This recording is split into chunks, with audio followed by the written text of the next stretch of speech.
1, 2.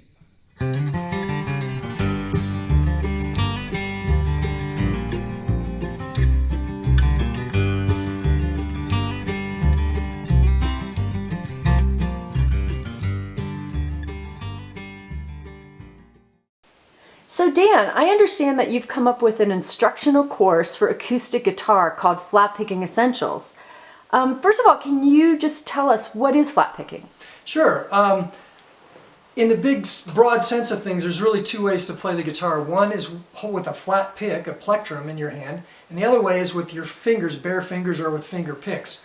So in general, flat picking is just playing with a pick. Now a lot of people will think that flat picking is bluegrass because bluegrass players call what they do flat picking. But I've published Flatpicking Guitar Magazine for the last 18 years, and we've covered swing, jazz, western swing, rock, folk, blues, Irish, old time, bluegrass. About every genre of music that you can think of, you can play on an acoustic guitar using a flat pick, and I call that flat picking. Great, well that really helps clarify things. How did you come up with the idea for Flatpicking Essentials?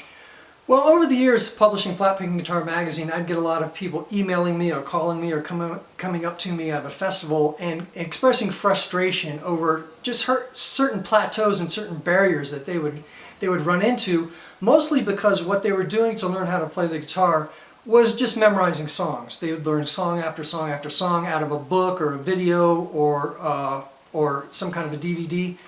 And they would hit a barrier because they didn't know how to learn songs that weren't written out for them or explained to them by a teacher or a video.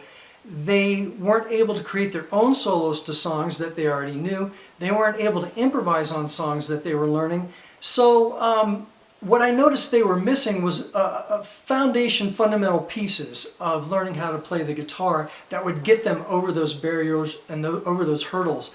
And so what I did was put together a complete learning method from the very foundational skills all the way through advanced skills, so people, once they worked with this material, would be able to get over those barriers and plateaus that they were running into. Wow, that sounds like a lot of information. So how many books are in the series? Well, we have 8 core books, and then we have 3 books that are supplemental to that.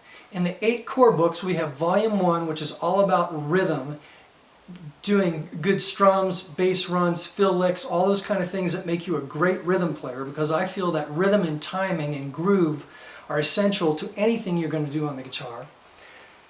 Volume 2 gets into how to create your own solos to vocal tunes. We learn how to learn a melody by ear, and then we learn how to embellish that melody with various techniques that you can play on the guitar to fill in between those melody notes to create an interesting solo.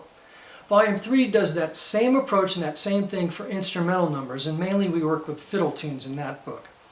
Volume 4 then takes you and teaches you the entire neck of the guitar and how to play solos all over the neck, so you're very comfortable with not only the knowledge of the neck, but how to use the neck from the 0 position all the way up to the highest position in creating your solos to add texture and interest to whatever you may be doing on the guitar. Volume 5, we start to step into improvisation. The Volume 5 is split into 2 sections. The first is we call Improvisation Part 1, which is just teaching you improvisation techniques based on 1-4-5 chord progressions.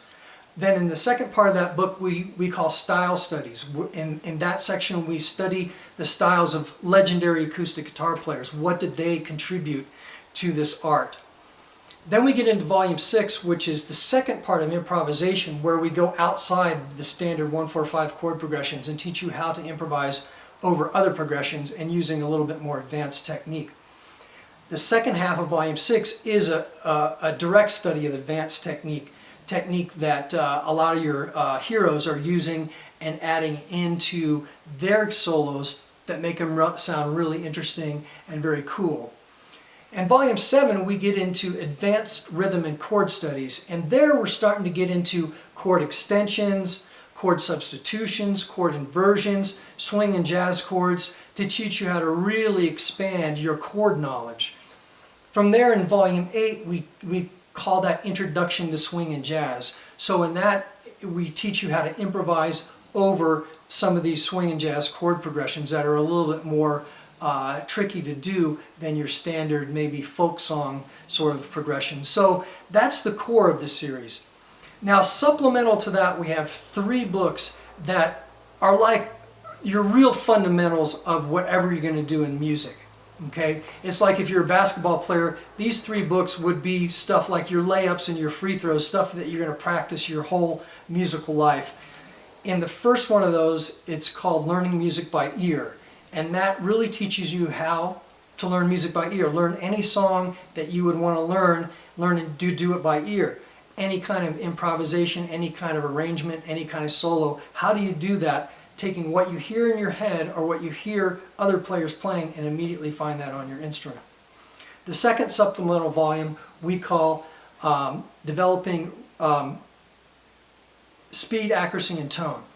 Now all these other books, they teach you how to find the notes, but they really don't teach you how to make those notes sound really great, and that's what Speed, Accuracy, and Tone do. It's called The Guitar Player's Guide to Developing Speed, Accuracy, and Tone. It teaches you how to make everything you play sound really clean and clear and smooth, and teaches you how to get that up to speed as well. A lot of exercise to develop those essentials. And then in the last supplemental volume, we call it The Guitar Player's Practical Guide to Scales and Arpeggios. Pretty much everything you do in music is built off the knowledge of scales and arpeggios, of certain combinations, certain patterns, and this book really delves into how to learn scales and arpeggios in an interesting and practical way. It's not just rotely running scales or box patterns. We teach you how to apply scale knowledge and arpeggio knowledge to songs and patterns that are very practically useful. And so that's it. It's the 8 core books and 3 supplemental books that go along with the whole series. Wow, that's fantastic. So where can people purchase the series? Well, you can go to our website, which is www.flatpick.com, flatpick.com, and that's where we also sell Flatpicking Guitar Magazine, but there's a tab there that says Flatpicking Essentials, and you can find out lots more information about each of our volumes, the whole table of contents of each volume, and check it out. Go in there and look and see what we got laid out for you, and I think you'll find that the whole series is very well done. We've had lots and lots of positive feedback from people. A lot of people will just start with volume 1 and 2, and then they're sort of hooked because they realize that this is what they needed their whole musical life, is to learn in a step-by-step methodical process that has no missing parts or pieces, and then their knowledge of playing the guitar is very complete, and they're able to achieve all of their goals and not hit any blocks or plateaus in their playing and practice. Great. Thank you, Dan, for your time. Hey, you're welcome.